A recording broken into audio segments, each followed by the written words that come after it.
welcome back to Matt again. My name is Rampage and this is Gaming News. This article is Microsoft ends Xbox 360 production. So Microsoft Phil Spencer wrote a few paragraphs about the console's success, basically stating stuff like the console sold 78 million units as of 2013, and also compares the PS3 cost, which at launch was 599 USD. I'll get into why that's a bit of a ridiculous statement in a second. Sell existing inventory of Xbox 360 consoles. So basically, they're going to allow retailers to sell their existing inventory of new inventory. I assume that means, because pre-owned consoles is basically dictated by the store itself, like EB Games or JB Hi-Fi.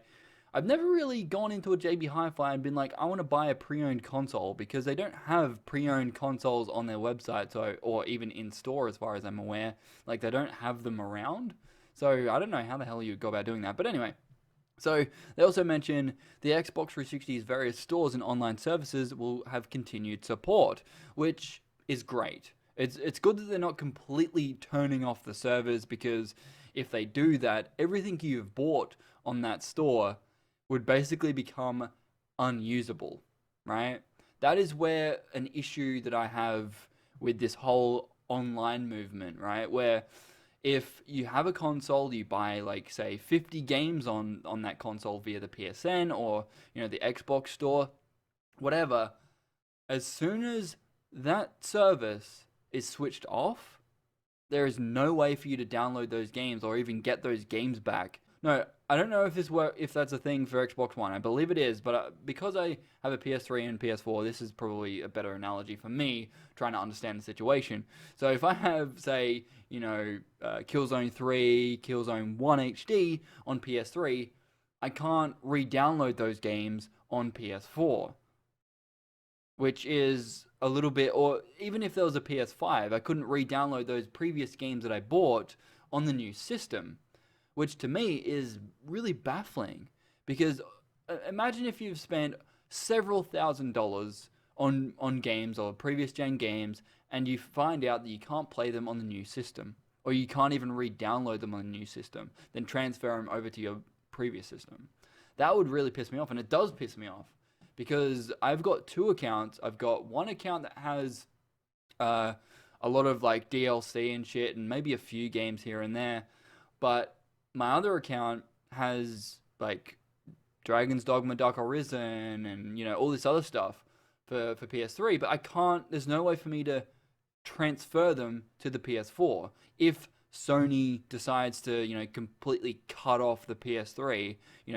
Completely turning off all the servers, all the store, all that sort of stuff. If they completely turn that shit off, there's no way for you to download anything.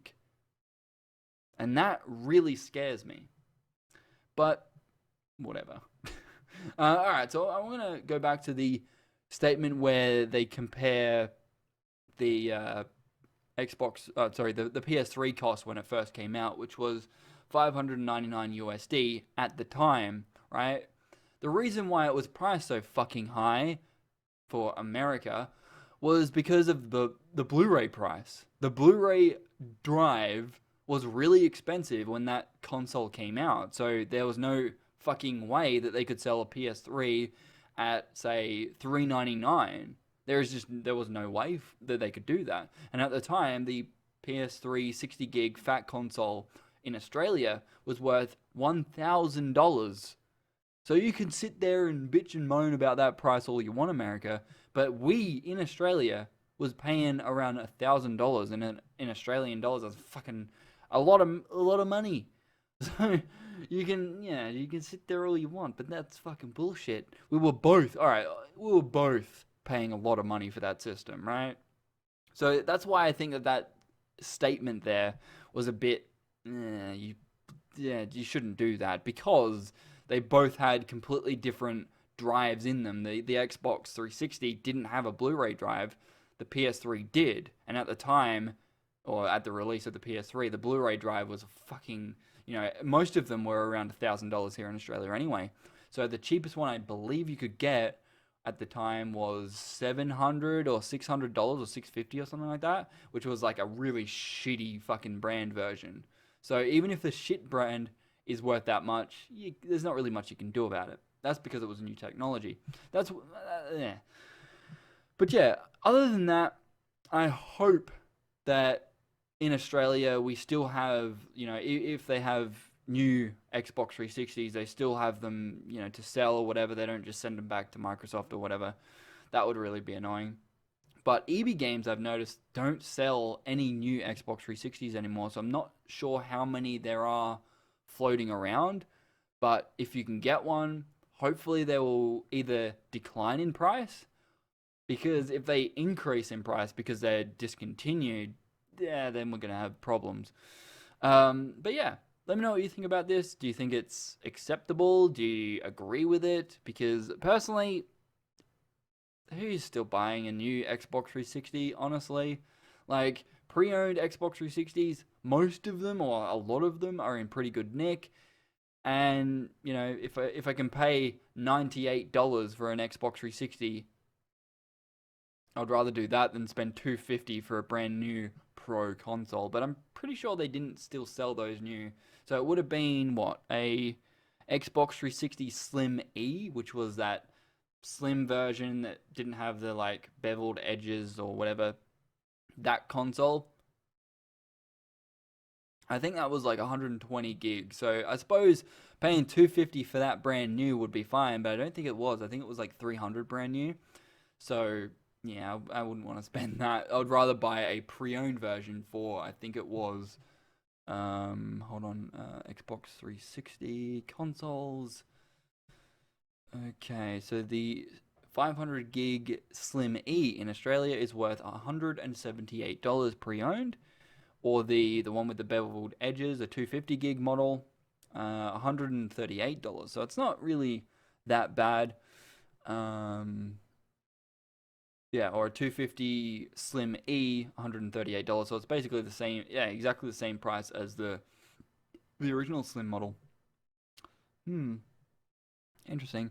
But yeah, what do you think about that? Honestly, I don't know why they didn't do this sooner. I don't believe anyone was actually buying new Xbox 360s at this point. I could be wrong. There might have been a few people out there, but me, I bought a Xbox 360 Pro model, which had 20 gigabytes of like an actual hard drive.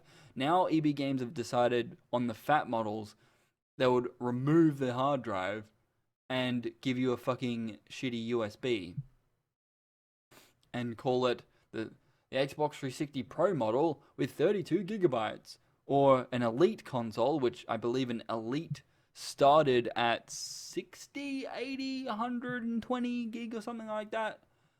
And they're selling the Elite console with 32 gigabytes for $104.